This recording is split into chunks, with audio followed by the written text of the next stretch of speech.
go back to our teen years. You know, and a lot of the training that we were doing back then, teaching that we were doing was all our friends, basically. Anyone in the neighborhood who hung out, who wanted to roll with us. You know, in that neighborhood, you walk outside, you can easily get into something out there, easily. So if we had a bunch of friends that were like lived local, like within the blocks that we were in, they usually would train. So there was no other parameters for picking a student other than that. These were guys that were going to back you up if shit happened, right? So, and at the same time, it was a stable, right? It was a stable environment for them to be hanging out in. yeah, like they didn't have to join gangs. Right. Like there were like in our neighborhood, there was like every street had its own crew of guys that were running drugs, gangsters. And if you lived on that block and you didn't want to get messed with the other guys on the other block, you ran with that crew. A lot of the guys who hung out in our house, subsequently, like they went on to, they went to college. They wound up having, or not, even not going to college, but most of them, right? They're making good livings for themselves. They have good lives, because they just stayed off that street life. And my father allowed them, he encouraged them to hang out and train. Now, when you're in a neighborhood like that, you experience, martial arts or not, you see things, you experience things, and it could be crazy stuff, like people being molested, raped, kids being raped, seeing people get shot, people getting killed, people being robbed. Like it's a traumatic place to live in as a young person.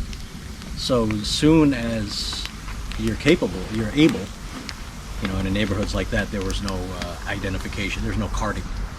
Everybody would drink alcohol because by the time you were 15, 16, you might have seen so much stuff that you would self-medicate. You would basically try to numb out a lot of the trauma. And that was true for a lot of us were the same. Like you hang out with your friends, Back then it was like, in Jamaica was, Old English, Brass Monkey, St. Ides, just beers, everybody would drink. They wouldn't card there. You get somebody to get you beer someplace, right? It was Cisco. Cisco. Cisco, yeah. And, it's just part of the thing you did when you socialized, you would drink. And a lot of those times, because of that, there was you'd get into a lot of trouble there too. Now we would never train and drink. That was always a no-no. Not because we had a protocol for it. It's just we just never did that. Like if you were gonna train and spar and do mass attack combat training and stuff, you wanted to be clean as much as possible. Like you wanted your brain to work, right? So you didn't see a lot of that, and it's dangerous. You got kids carrying knives all the time and machetes, and then they get drunk. That alcohol can get a little crazy, right? But then you leave the neighborhood, and then you're still socializing that way. Eventually, you go get your jobs, and we're still not drinking during training. It's something we never do, right? And you get your jobs. Now you got money, because basically, when you're in your 20s, you're like a bunch of teenagers who I guess have some money now. So the same thing every Friday, you guys. You hit the lounges, you hit the clubs. Same thing, and now you got money. So now the alcohol goes from beers to liquor. The good stuff. And it just becomes part of that corporate America culture, right? The adult culture. You unwind, you take the edge off, that kind of thing. This eventually leads into our late 20s, where we don't hardly see any type of violence anymore in our late 20s. I mean, if it was, it would be small things on the street, but nothing like we saw in our neighborhood. And some of the guys in the group, that drinking becomes a little more than just a drink on the weekends, that kind of thing. All right, so you got life stresses, and the same reason that you would use alcohol to, numb yourself from seeing someone's head get blown out, on the block, or people don't, a lot of people don't know it if they don't see a lot of violence, but you could get trauma from being violent to another person. You could get messed up from doing stuff to another person and gone too far. So it goes from trying to quiet those noises in your head to now it's formulaic. You use it for any type of stress in your life. And some of the guys in the group got into that, and eventually led to one of our guys who trained on and off throughout the years, and eventually the bouncer killing happens. And this is at the time when we are just starting out. We're just starting out. Like, people are starting to hear about us. Pamanatuan has been bringing us out and leading us out, having to go into these fight things. And 9/11 just happened. So a lot of people were looking to train at this time, and they were looking for combat stuff.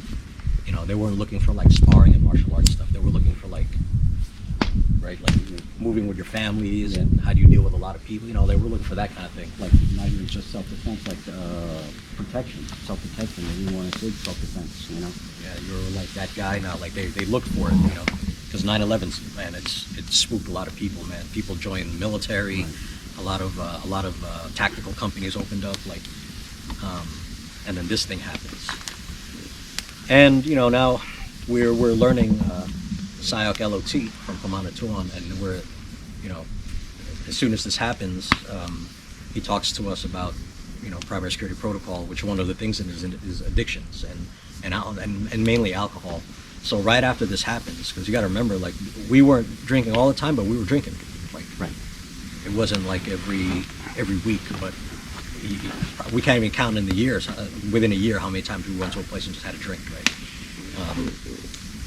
Now he starts to talk to us about that, and how you pick your guys, and what your filter process is for bringing people in, and not that the person that did that was that kind of a person. He was just like really, really drunk, and there was a fight that happened, and it was processed incorrectly, and someone lost a life.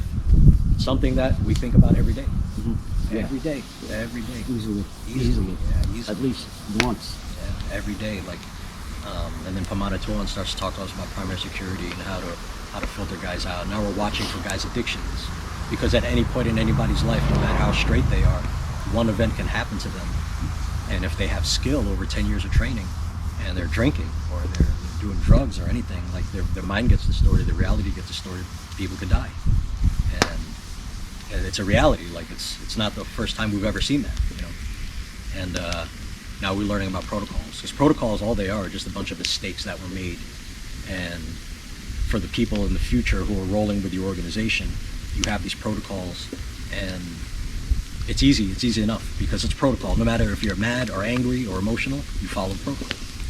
And it was a very, very cool way to have things. And we had protocols, but we didn't have it to the extent that Pamanatuan was teaching us at the time. Right, yeah.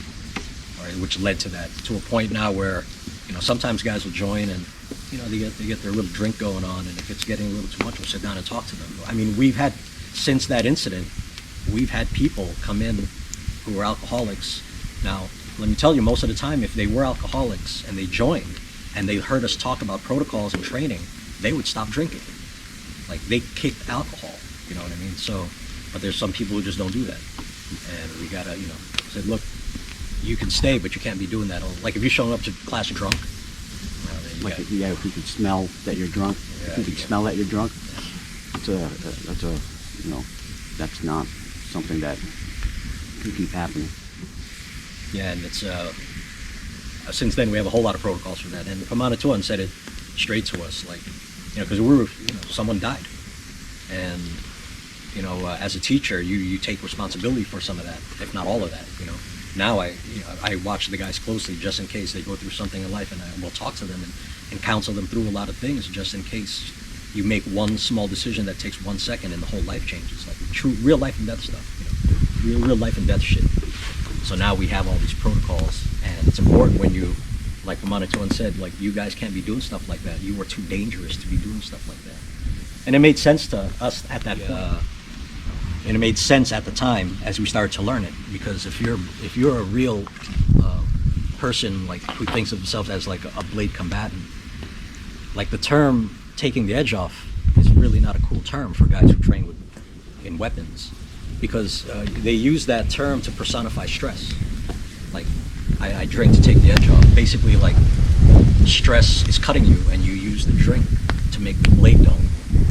And as a blade guy, that's ridiculous. It's ridiculous. So what's nice about the LOT training, it makes you see that, like, someone's about to attack you with a blade, so you'll drink a magic potion, hoping that his blade dulls so he doesn't hurt you that much.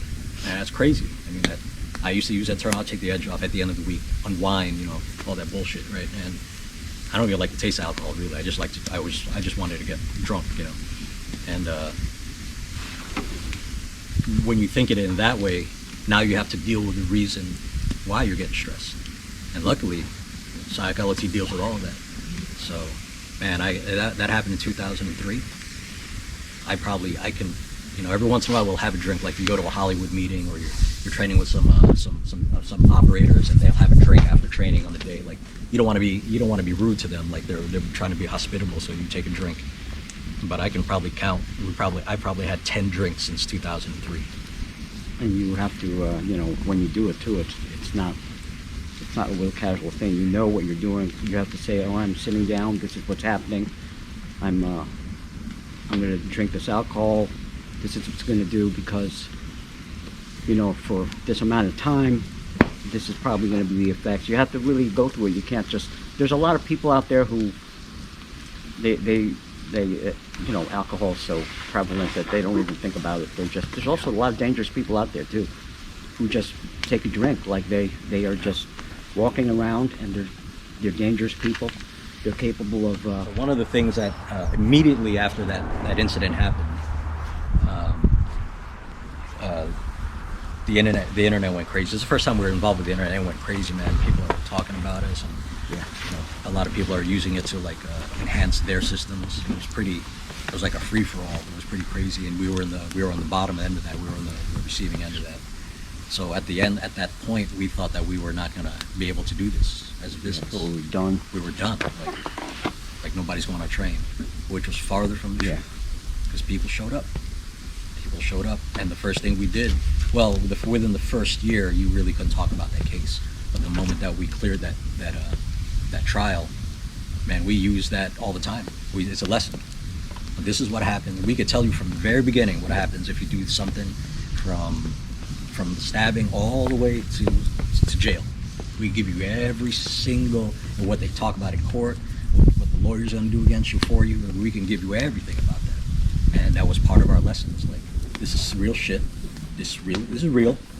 Like, we don't have that worry about this stuff not working. That's not our worry. Our worry is like, it works, but this is what happens when you do it at the wrong time. So, even from the beginning, we never had to worry about stuff not being real and being able to be applied in real time. We've never had that. Since we were kids, we never had that issue. I mean, we were the guys that, we grew up, this is the Filipino martial arts. This is a Filipino, it's like, we're from the Philippines. This is legit stuff. Like, this really works in real environments of violence and weapons. Like, that's how we grew up. It's legit. All Filipino martial arts are like this. So we are those guys. Like, of course it works. Now there's a lot of stuff going on where, it doesn't work, and I don't know anything about that. I mean, guys are gonna just have to figure that out on their own, I guess. But for us, we're past the fact that it works. We're past the fact we're talking about legalities now. What happens? Like, how big is that blade? What was happening? Did you try and avoid it? How was your awareness? What was your protocol to get away from it? What were you doing in that bar? What are you doing? Like, why are you still going to places like that? I said, well, I do all the time. Yeah, but now you're jammed up in something. So they come to us for that kind of training now because we have that experience. We can tell you everything about it, everything. We documented it and learned it and organized it just like the way we organized and documented violence, the repercussions of violence. In fact, if you've been to any of our public seminars, we talk about that sometime in that. Every time I have a session where people there are new, we talk about it. We bring it up. Because I know most of those people joined and are there because of that scenario, because of that incident.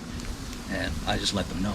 At the end of that day, they know that we're for real, and they know that we're real enough that we can tell you, before you draw that blade, make sure you got that retainment.